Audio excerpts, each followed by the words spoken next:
Hello. Good morning, good afternoon, good evening, wherever you are. I'm Ryan in Singapore. Welcome to the Mindfulness Daily Practice. Hello, Kathy. Hi, Rob. Hi, Jean. Hi, Rachel. Hi, Dirk. Hi, Suleiman. Hello, Sue. Hi, Suzanne. Hello, Fernando. Hi, Dirk. Hello, Sib. Sibby, great to see you. Hi, Remy. Welcome. And just a quick reminder as we get started, I've got a new place for the videos. The videos will be a lot more searchable. Hopefully will be more easily found. You can search through videos if you're looking for a particular topic. It's a website that you might know about for looking for videos. You can find the link in my About page. So I'm getting rolling there. I think that's a much better place for the videos than where they have been going. Morning, Alejandro. And so we're gonna go ahead and get started here today. So doing a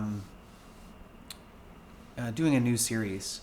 So the series today is and this week is going to be about quotes from Shunryu Suzuki, who is the author of Zen Mind, Beginner's Mind. And I think the concept, so in MBSR, in mindfulness-based stress reduction, which is the class that I'm qualified to teach from University of Massachusetts, one of the 9 attitudes of MBSR is beginner's mind. And so kind of looking around, where does the concept of beginner's mind come from? I think it's really quite strongly suggested that it comes from Shunryu Suzuki's ideas and his book Zen Mind, Beginner's Mind. And so, yeah, I've read most of this book. I think I found, I didn't read all of it because I did get to some point where I'm kind of like, okay, I think I understand what he's getting at here. But there are a lot of good quotes from him, not just from his book, but from other places. And I've grouped each of our lessons this week around a central theme, and I'm bringing in some quotes about each one of those themes. So the first one here is beginner's mind itself. And what is beginner's mind? Why have beginner's mind? What's the power in beginner's mind? And beginner's mind, what is it? First of all, it's that idea that you can look at things without all of your internal biases. So you've got all of this experience that you've accumulated throughout your life, and without you even knowing it, every time you enter a situation, you cannot enter the situation with fresh eyes because you've got all of this baggage from the past that's coming behind you. And it's giving you a way for you to shape what you're looking at. And so instead of seeing things truly as they are, you end up seeing them through your lens, through your filter that you don't even know is there. That all of this stuff in the past, all of your history, your childhood, it's really shaping what it is that you're seeing. And beginner's mind also helps or eliminates the sense of novelty that we have when we experience things. And I have a 5-month-old baby, and I take him around to places. There's a really nice park called Gardens by the Bay, really close to where I am right now here in Singapore, and they've just plants from all over the world. And so just taking him there, and there are plants that I haven't seen that I'm seeing for the first time too. And it's that, but still, I know what a plant is. I've seen a plant before. I have that experience, and so there's still some, even I don't know it. Even if it's a tree I've never seen before, I kind of, inside I know how a tree grows. I know what to expect for him, this is all the first time. And so, I get to enjoy watching that look of wonder, that look of novelty on my son's face as he sees all of these things for the very first time. And so this is the kind of novelty and wonder that we can have if we just remember to look at things with that kind of childlike curiosity that we don't often have, and we maybe don't even remember. And so as we explore, for example, the breath, is it possible to see each breath with beginner's mind, to look at your breath, the way it feels to breathe, with that kind of curiosity? And when we do that, when we look at our breath with curiosity, we can enjoy the breath again. You can see how amazing it is to be breathing and to be alive, and to feel, how comfortable it is to breathe, how nice it is to breathe.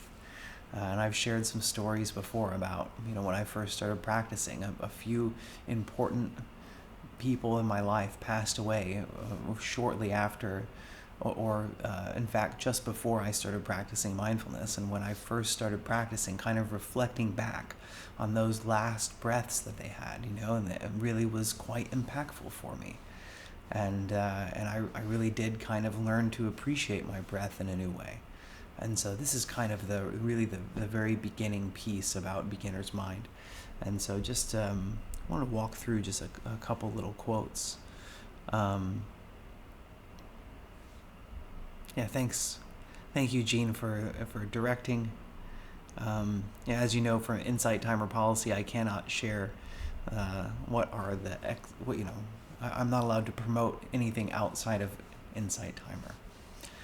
So I'm going to start with this quote because it's really the best, I think, of these quotes about beginner's mind. And because today's class is and this week is kind of dedicated to Shunryu Suzuki, who is a Zen practitioner and the founder of the San Francisco Zen Center as well. I want to as well say that there are lessons to be learned, just like there are lessons to be learned about all kinds of teachings. There are lessons to be learned out of Zen that don't require us to have any belief or any alignment with Zen itself.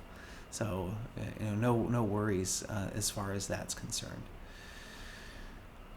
So, and one thing I did want to prelude before I got into these quotes was that I did recently, a year ago, a little more than a year ago now, complete an Intro to Zen class. And one thing that I thought was really interesting was the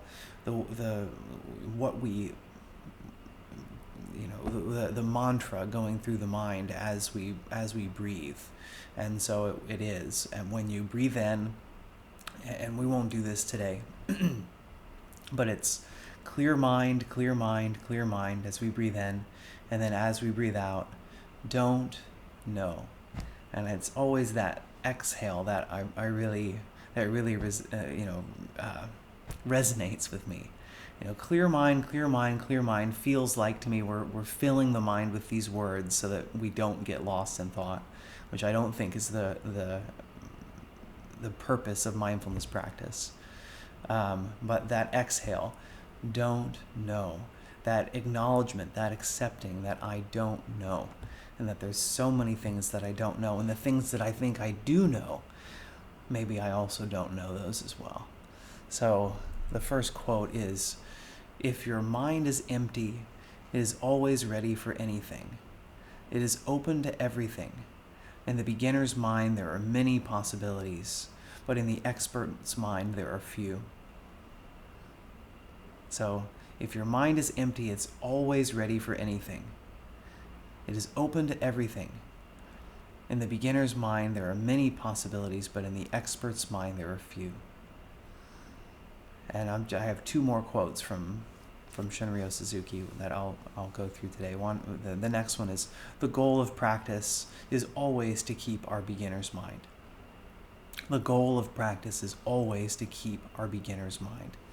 And so you see maybe both of these, the first one about if your mind is empty, that's the clear mind, right? There really is this alignment with Zen practice. The last quote, which I've actually talked about this quite recently. It's we should not hoard knowledge. We should be free from our knowledge. I'll say it one more time. We should not hoard knowledge. We should be free from our knowledge.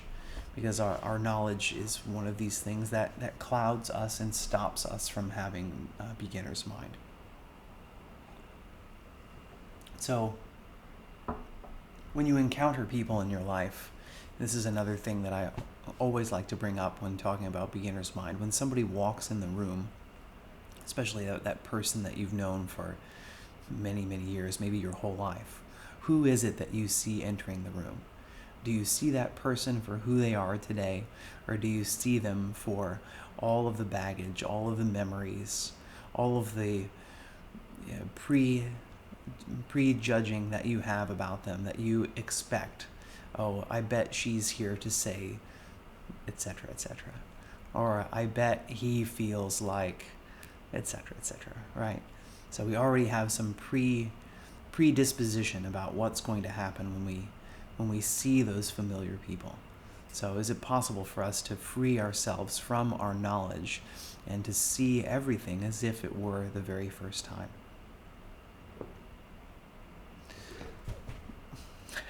Okay, thanks, Frank. We're going to go ahead and get into practice here.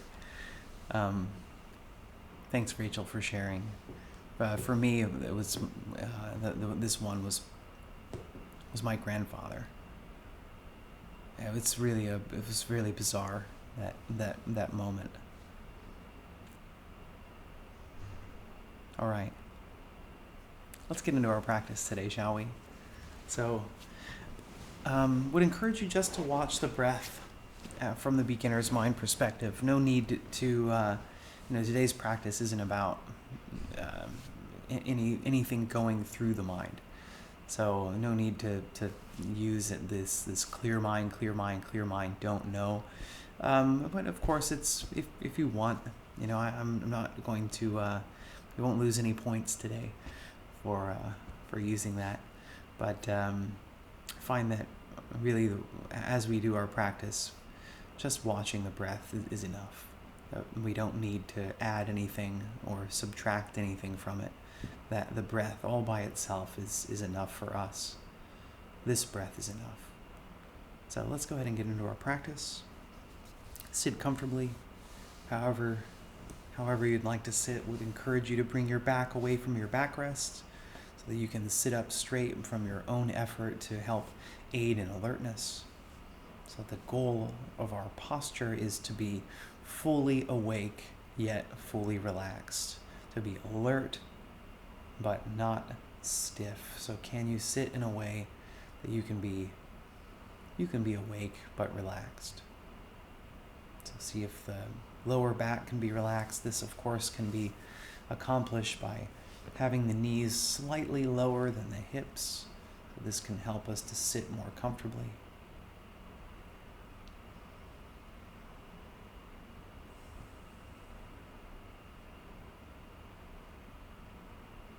And so let's begin by examining the sensation of sitting here, the feeling of pressure between your buttocks and your supporting surface.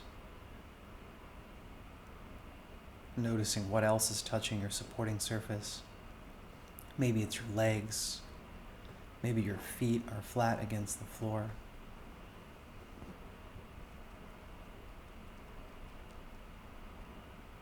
And in Zen practice, usually keep the eyes open with the gaze fixed at a point, about looking down at about a 45-degree angle. For me, as I practice, in my personal practice, I practice with my eyes closed. So you can practice whatever way works best for you. So with my eyes closed, I feel I can tune more deeply into my bodily sensations. So is it possible for you to really explore what pressure feels like? How do you know that your body's being touched?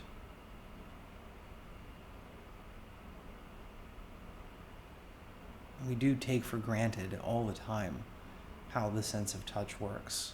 Can you really, really feel the pressure? So some areas of the body, especially the buttocks, is most likely holding most of our weight. How do you know that?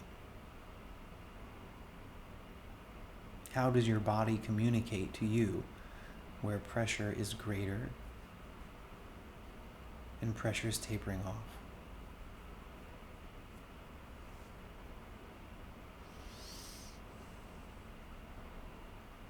So me, on the pillows that I'm sitting on, I can feel the edge of that pillow very clearly.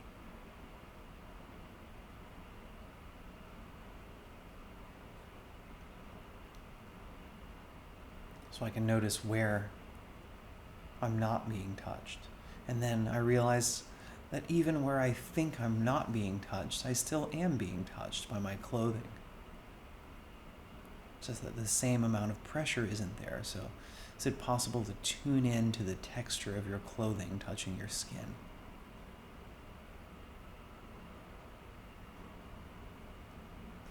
So it's this idea. Can you drink in all of the tiny, minute details of the experience of being here right now?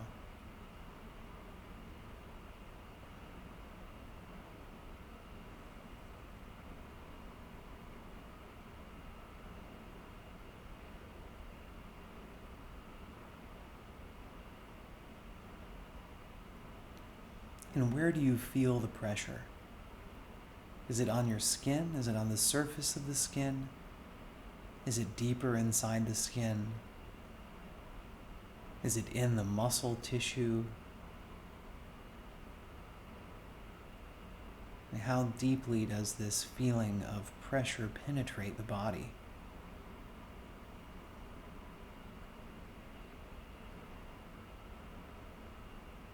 How does the sense of touch work?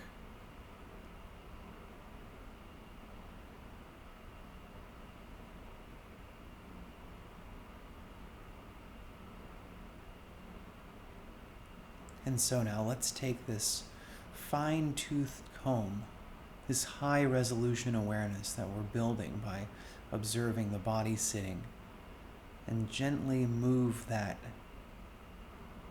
towards the belly. So letting go of the feeling and the observation of pressure between the body and the supporting surface, and moving the attention to the belly. Starting to notice that movement of the belly as you breathe. Expansion, breathing in. Release and contraction, breathing out.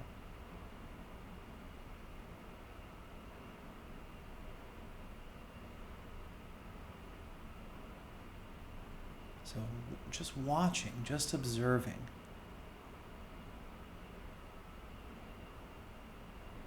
Feeling each and every breath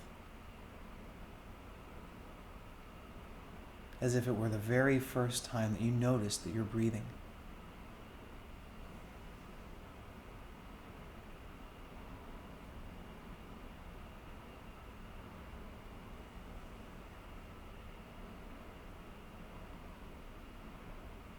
So no need to control the speed of the breath, just letting your body do the work.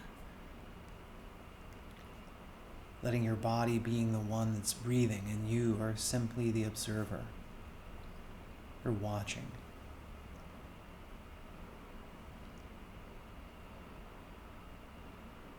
Aware of this breath. Aware of this breath. Inhaling. Exhaling. Inhaling. Exhaling, whatever the pace of your breath may be, just guiding you to remind you to keep focusing on each breath. Inhaling, exhaling. Just feeling the belly moving, expanding and contracting.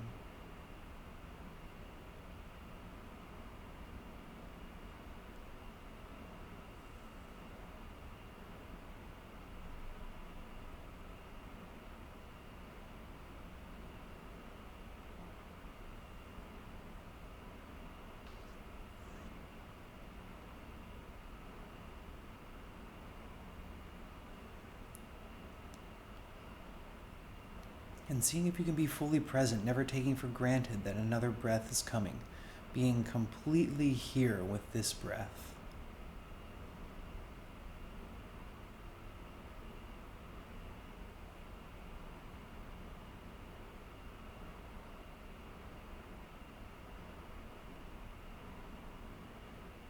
And so using this beginner's mind, where do I feel my breath? How do I feel my breath? Do I notice the expansion and contraction as stretching of the skin of the abdominal wall?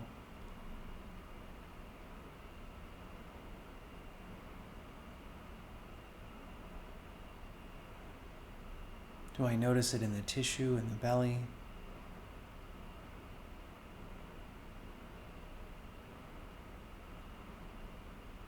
Is there somehow some awareness of where my abdominal wall is? Is it farther away from my spine, or is it closer than my spine? I mean, really, how do you know that you're breathing?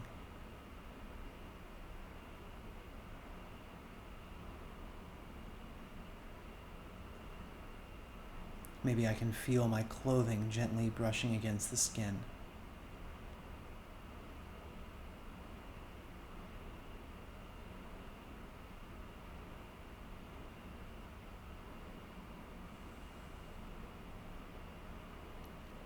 Maybe I feel something inside the abdomen as the diaphragm moves down, pushing my internal organs outwards, creating space for my breath. How do I know that I'm breathing? Being here with this breath.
So I'd just like to invite you to focus these next 3 breaths, is to be fully here with each of those breaths, no matter what was happening in the past few minutes.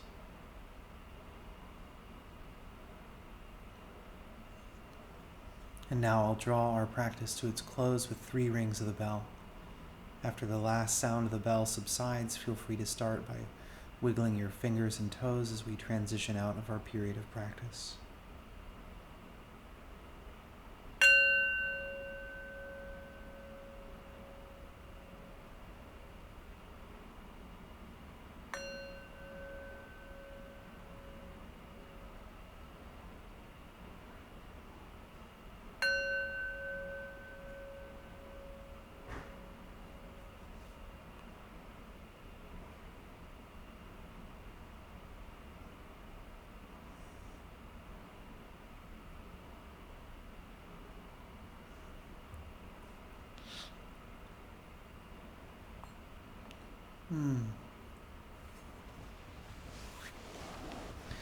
Thanks, everybody. Thanks for being here. Thanks, Rachel, for saying that. You know, everything has a beginning, a middle, and an end, including every breath. So, this practice has an end. It means that there's something else's beginning. So, see if you can be present for that, whatever it is that's going on, and meet it with equanimity as best you can. So, thanks for being here, everybody. Thank you, Rachel, for your donation. Thanks, Jean. Thanks for me. Thanks, Alejandro. Thanks for being here today. Any questions or comments? We've got about 2 more minutes before I'm going to say goodbye. So yeah, feel free to ask questions here. In the meantime, I would just say again that there are recordings of all of these live sessions. I'm in the process of transitioning over, so I'm currently recording on 2 different platforms. I'm going to be narrowing that down to the new platform that I'm using soon. I'll stop on the other platform for a variety of reasons. So I would encourage you to come check it out, especially if you miss any practice and you want to review, or you want to, there's part of today's practice so you want to watch again. That's available on the recordings. And as I get more experience, that stuff will get more detailed and a bit better. And I'm hoping to put the replays, so you can see my very first mindfulness daily practice, and put the classics on there from years ago. So I look forward to doing that, and look forward to seeing you again tomorrow as well. So tomorrow's topic is, let's see, what is Zen anyway? Yeah, what is Zen anyway? So we'll talk about that a little bit. Got some good quotes from Shunryu Suzuki to help us decode what that is. I think when we hear Zen, we've got a lot of non-beginner's mind ideas about it. I like I hear it sometimes used as a verb. Oh, I'm just gonna go Zen out over there. Is that what it means? So we're gonna find out tomorrow what does Zen mean. So okay, now I'm gonna have a look at the chat and answer some questions, possibly. The big game. Yeah. Well, you know what? It's not about competition, honestly. It's about, I think one of my biggest complaints on the other site is that the quality of the audio and video isn't fantastic. That's not my major complaint. My major complaint is that I can't search for my past topics, that I have to try and find all of them. So if there's one topic that I'm looking for on the new platform, I'm able, and you too will be able, if you remember something like, oh, I wish I could go back and review that, that will be possible there. Thanks, Barbara. Thanks for being here. I look forward to our next sessions this week too.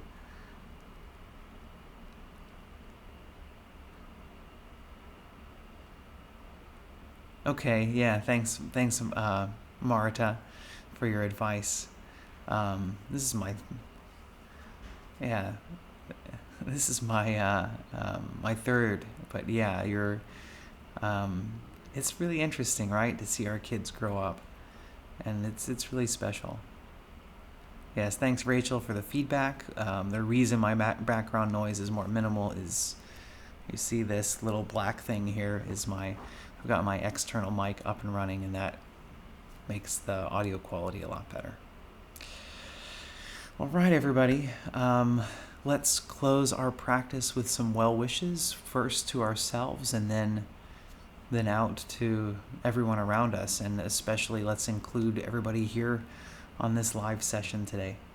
So if you like, you can follow along with me. You don't have to. You can listen. You can not listen. You can do whatever you like, whatever is comfortable for you. May I be happy and peaceful. May everyone watching, listening right now, wherever you are, I wish you all happiness and peace. And may all beings throughout the universe, big and small, good and evil, near and far, alive or not alive or yet to be born, I wish them all happiness and peace.